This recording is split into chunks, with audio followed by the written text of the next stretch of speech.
Hello YouTube and welcome back to another Dare to Game video. Today we're playing Elden Ring and we're doing Faith weapons today, and it's going to be the top best Faith weapons and seals. So basically, for any type of sorcery type build, it's pretty smart to have your offensive capabilities with your sorcery and also a melee weapon. Now it's not always the way I go, but it's usually the way I go. And for Faith, I actually like to offhand my magic seal and main hand a melee weapon, whereas with intelligence type sorcery builds, I like to main hand the staff and offhand a melee weapon. So it's just slightly different, but it's based on my gameplay, it seems to work out a little bit better this way. So we're going to go through the 5 best melee weapons that I like to pair with Faith builds, either because they scale really well with Faith or their abilities make them very good for a Faith type build. And then we're also going to go through the top 5 best sacred seals. So I will show you the locations of how to get these 5 best weapons and the 5 best seals. So we're just going to start off with number 5 for the melee weapons, the Uchigatana. And now this weapon is obviously not one that just from the start of it makes a really good Faith weapon, but since it's a really great weapon with excellent stats that can be upgraded with Ashes of War, that's why I like it for Faith builds. So I like to get my Uchigatana and make it a Sacred Uchigatana by adding the Sacred Blade Ashes of War to it, and that makes it scale at a level of, get a rating of B for scaling in Faith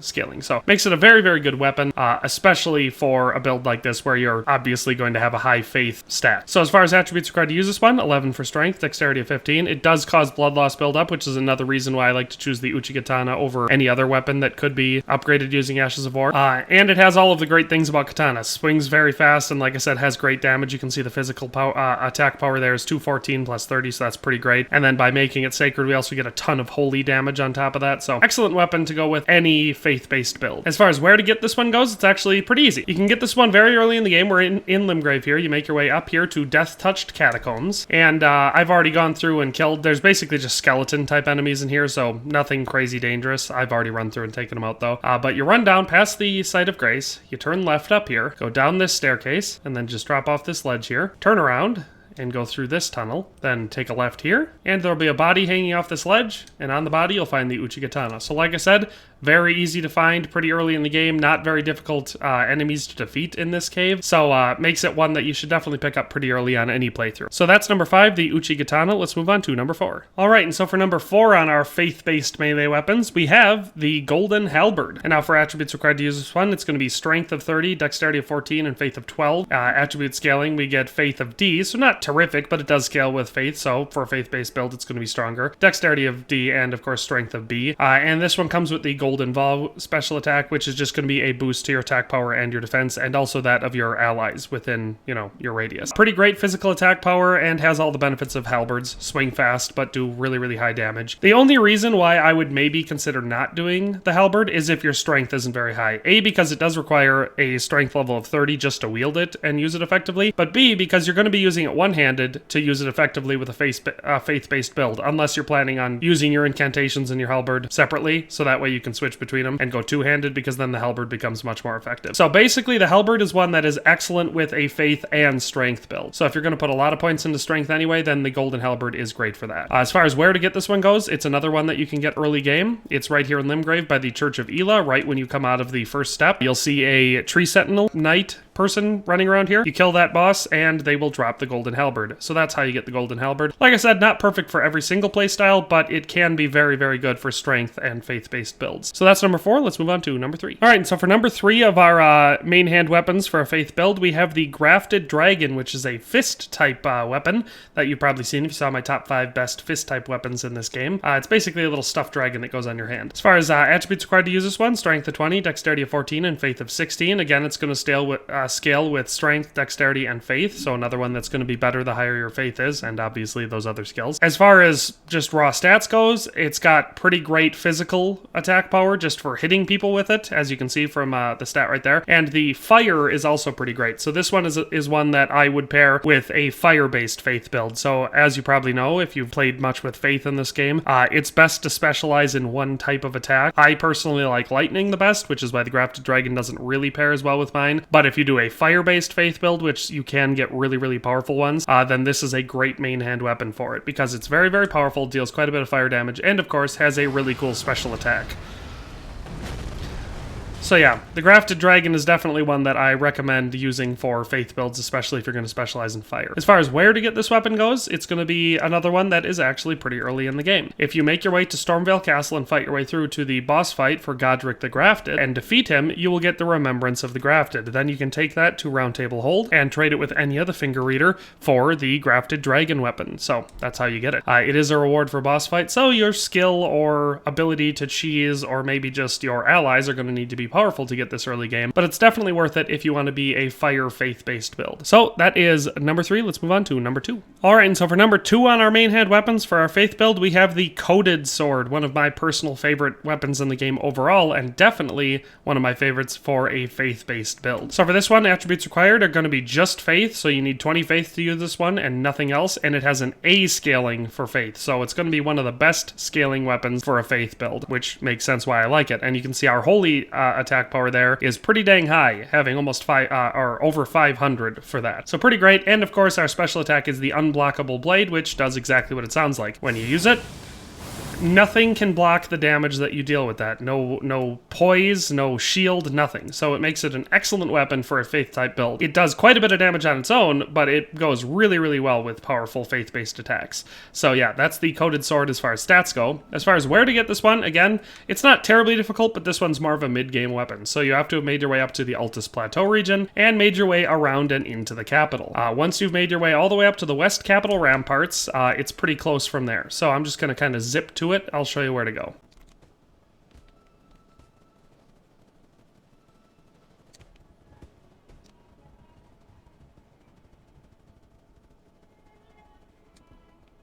Alright, and if memory serves, it should be right in here. So you can see that we made our way into the fortified manor, first floor of the capital. And once you get to the room with the round table, if you go up through these double doors, it should be in this room. Of course, I already picked it up on this playthrough, so I don't know exactly where, but there's not a lot in this room. So it's pretty easy to find. So that is how and where you get the Coded Sword. Like I said, one of my all-time favorite weapons in the game, but definitely one of the best ones for faith. So let's move on to the number 1 best one for a faith build. So here at number 1, it should come as no surprise, we have the Sword of Night and Flame, one of the best weapons for pretty much every type of build in the game, and especially great for faith builds. So as far as attributes required to use this one, strength of 12, dexterity of 12, intelligence of 24, so this one does have an intelligence requirement, and faith of 24. And so this one is going to scale with strength, dexterity, intelligence, and faith, but it has a B rating in faith, making it pretty good. Now this one doesn't scale as well as the Coded Sword, but it has much higher damages other than that. So you can see we've got a pretty high physical damage, magic, and fire. Pretty great there. So again, this one's going to be one that works with any type of build and any faith build, but I like it a lot with the fire type builds. And this one, of course, has our Night and Flame stance, which is one of the most powerful special weapon abilities in the game. So you can see that if we go into our stance, we can either light attack for a powerful Comet Azure style attack, or if we heavy attack, we just do a big sweeping flame attack. And so it's pretty dang overpowered for a lot of reasons. As far as where to get this weapon goes, you're going to have to be over here in the Liurnia region and make your way up this side of the highway towards the Caria Manor. Once you make your way here, you fight up and around until you get to the Manor lower level. Once you're at the Manor lower level, you can kind of just zip. I'll show you the path here of how to get to this weapon.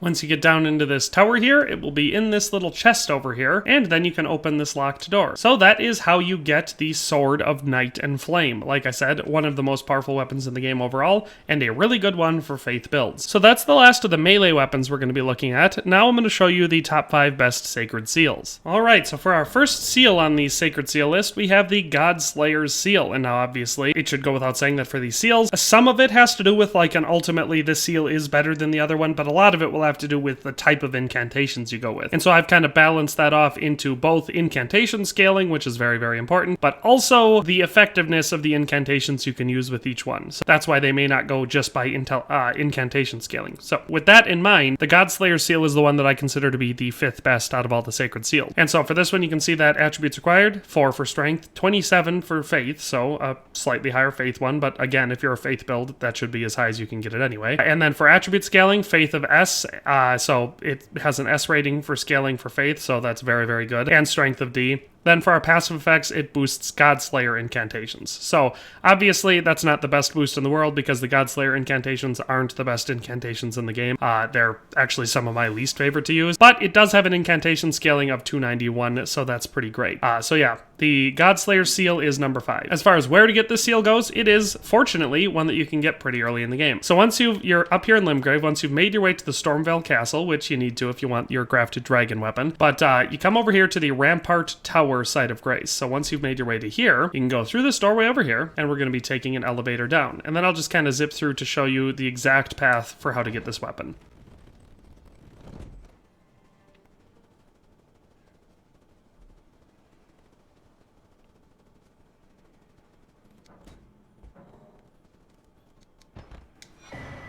And so that is how you get the Godslayer seal. Normally there will be enemies between where I just showed you, but I cleared them out before doing that. Pretty easy to get early in the game, especially if you're already in Stormvale Castle. Makes sense to stop by and get this because it is a pretty good sacred seal. So that's number 5. Let's move on to number 4. Alright, and for our second sacred seal on this list, the one that comes in at number 4, we have the Dragon Communion Seal. And now, attributes required to use this one, it's going to be Faith of 10 and Arcane of 10, so this one has a lower Faith requirement, but it does require some Arcane. And for our passive effects, this one is going to boost our Dragon Communion incantations, which I find to be slightly more useful than the last, but again, still not my favorite. As far as attribute scaling, this one is going to have a Faith scaling of B, which is pretty good on the scaling list, but this one will actually have an S rating for Arcane, so this one is going to be one that if you're doing a Faith and Arcane build, so maybe you're going hard on Faith and hard on bleed damage or something, so on your Uchigatana maybe you put a bleeding type ability that'll help it scale with Arcane, then that would be a really, really powerful combo because this one scales really well with Arcane. Like I said, with the last one, this one does have a slightly lower incantation scaling of 188, but like I said, the Dragon Communion incantations are, in my opinion, quite a bit more useful than the Godslayer incantations. So that's why this one takes the number 4 spot for Sacred Seals. As far as where to get this one goes, it's another early game one, or at least decently early game because you do need to have 2 stone sword keys to get in here. So you start off from the Stranded Graveyard. This is right at the beginning of the game. There will normally be a white fog barrier here and you will put in 2 stone swords. Once you do that, you just follow the path that I'm about to show you and you can get the Sacred Seal pretty easily. So I'm just going to zip to the spot.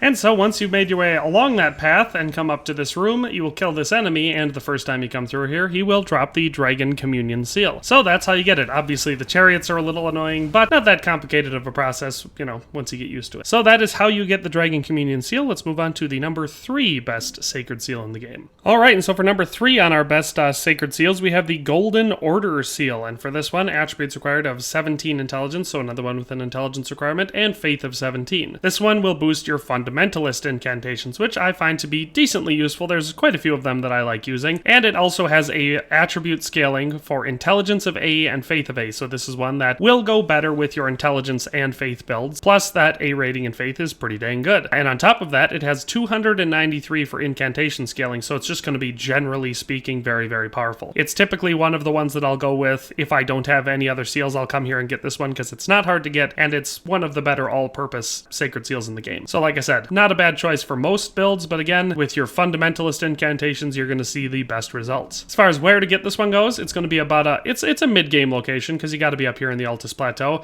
But once you're up here, if you come over here to the Outer Wall Phantom Tree and then make your way down along this path to the Minor Erdtree Church, you're just going to be able to pick it up off a body over here. And so you can see it's this body right up here by the Minor Erdtree in the church. You just go up to it and you pick up the Golden Order Seal. Pretty straightforward and easy, I would say. One of the easiest on this list to get, and like I said, a pretty dang good Sacred Seal. So that is how you get the Golden Order Seal. Let's move on to number 2. Alright, so for our number 2 best Sacred Seal, we have the Clawmark Seal. And now this one, you can see for our attributes required, Strength of 4 and Faith of 10, so pretty low requirements there. This one has the passive effect of boosting Bestial incantations, which can be pretty dang powerful. I've seen some pretty sweet builds focused around Bestial incantations. And for attribute scaling, this one is going to scale with Strength and Faith, so this one's going to be one that will go well with your Strength Faith build. So if you pair this with your Golden Golden Halberd. That's a good build combination because you're going to want to be putting lots of points into Faith and Strength, and it'll just make both of these weapons much more powerful. As far as our other stats on this one, just for our incantation scaling, we have 272. Do with that what you will. Pretty dang powerful. Not going to be the top on the list, but it'll come very, very close. So the Clawmark seal is definitely an excellent option for a Strength and Faith build. As far as where to get this one goes, it's actually a multi-step process, so eventually you'll get it from the Bestial Sanctum. Now, you're going to have to make your way to Round Table Hold. You talk to D there, and he will tell you about once you've gotten your Death Root, I should say. Once you've picked up your first Death Root, and you go to the Round Table Hold and talk to D, he will tell you that if you take it up here to the Bestial Sanctum, you'll be able to get something for it. And once you've got your Death Root, you can bring it up here. There will be a guy in here named Garank the Beast Clergyman, and you can trade him Death Root, I think 4 times to get rewards. And the first time you do it, I think it's the first time at least, you will get the Clawmark seal. So you'll need Death Root, but once you've got it, you'll be able to bring it here and trade it for the Clawmark seal, and that's how you get it. Other than that, he'll also give you some Bestial Incantations as well. Definitely an excellent seal that I feel like a lot of people probably don't use just because it's a pretty easy one to miss, but it's very, very good. So let's move on to the number 1 best Sacred Seal. Alright, and then it should come as no surprise to anyone that's spent much time doing Faith builds in this game that the number 1 best is the Erdtree seal. Now this one doesn't have any passive effect boosting specific types of incantation, but it does scale really well with Faith. So this one has a Faith requirement of 40 to use it, but no other attributes required. It has an S rating for Faith scaling, so it's going to be the best one the best one for scaling with Faith. And of course, we get the incantation scaling of 273. So again, it's not the highest on this list, but it is up amongst the highest. And we also get some other ones like the physical attack power and the holy attack power. But really, the best thing about this one is the Faith scaling. So if you have your Faith scale up really, really high, maybe even maxed out, this one is going to see your greatest returns for that. And like I said, it doesn't have any passive effects for boosting specific types of incantations, so it's going to be another all-around really good one to use for lots and lots of incantations. As far as where to get this weapon goes, once you've made your way to the Volcano Manor section and you've made your way over to the Prison Town Church Site of Grace, it's a pretty short trip from here, so I'll just show you.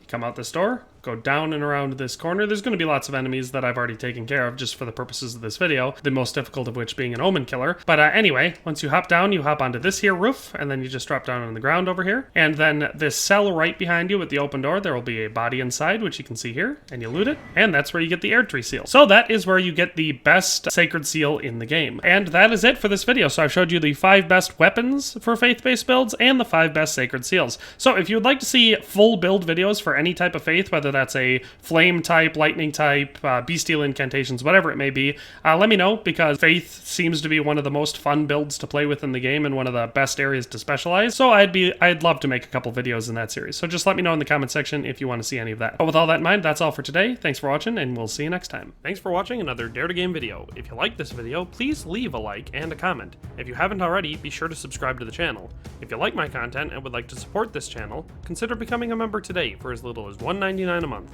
It makes a huge difference. But in any case, thanks for watching and have a nice day. I'll see you next time.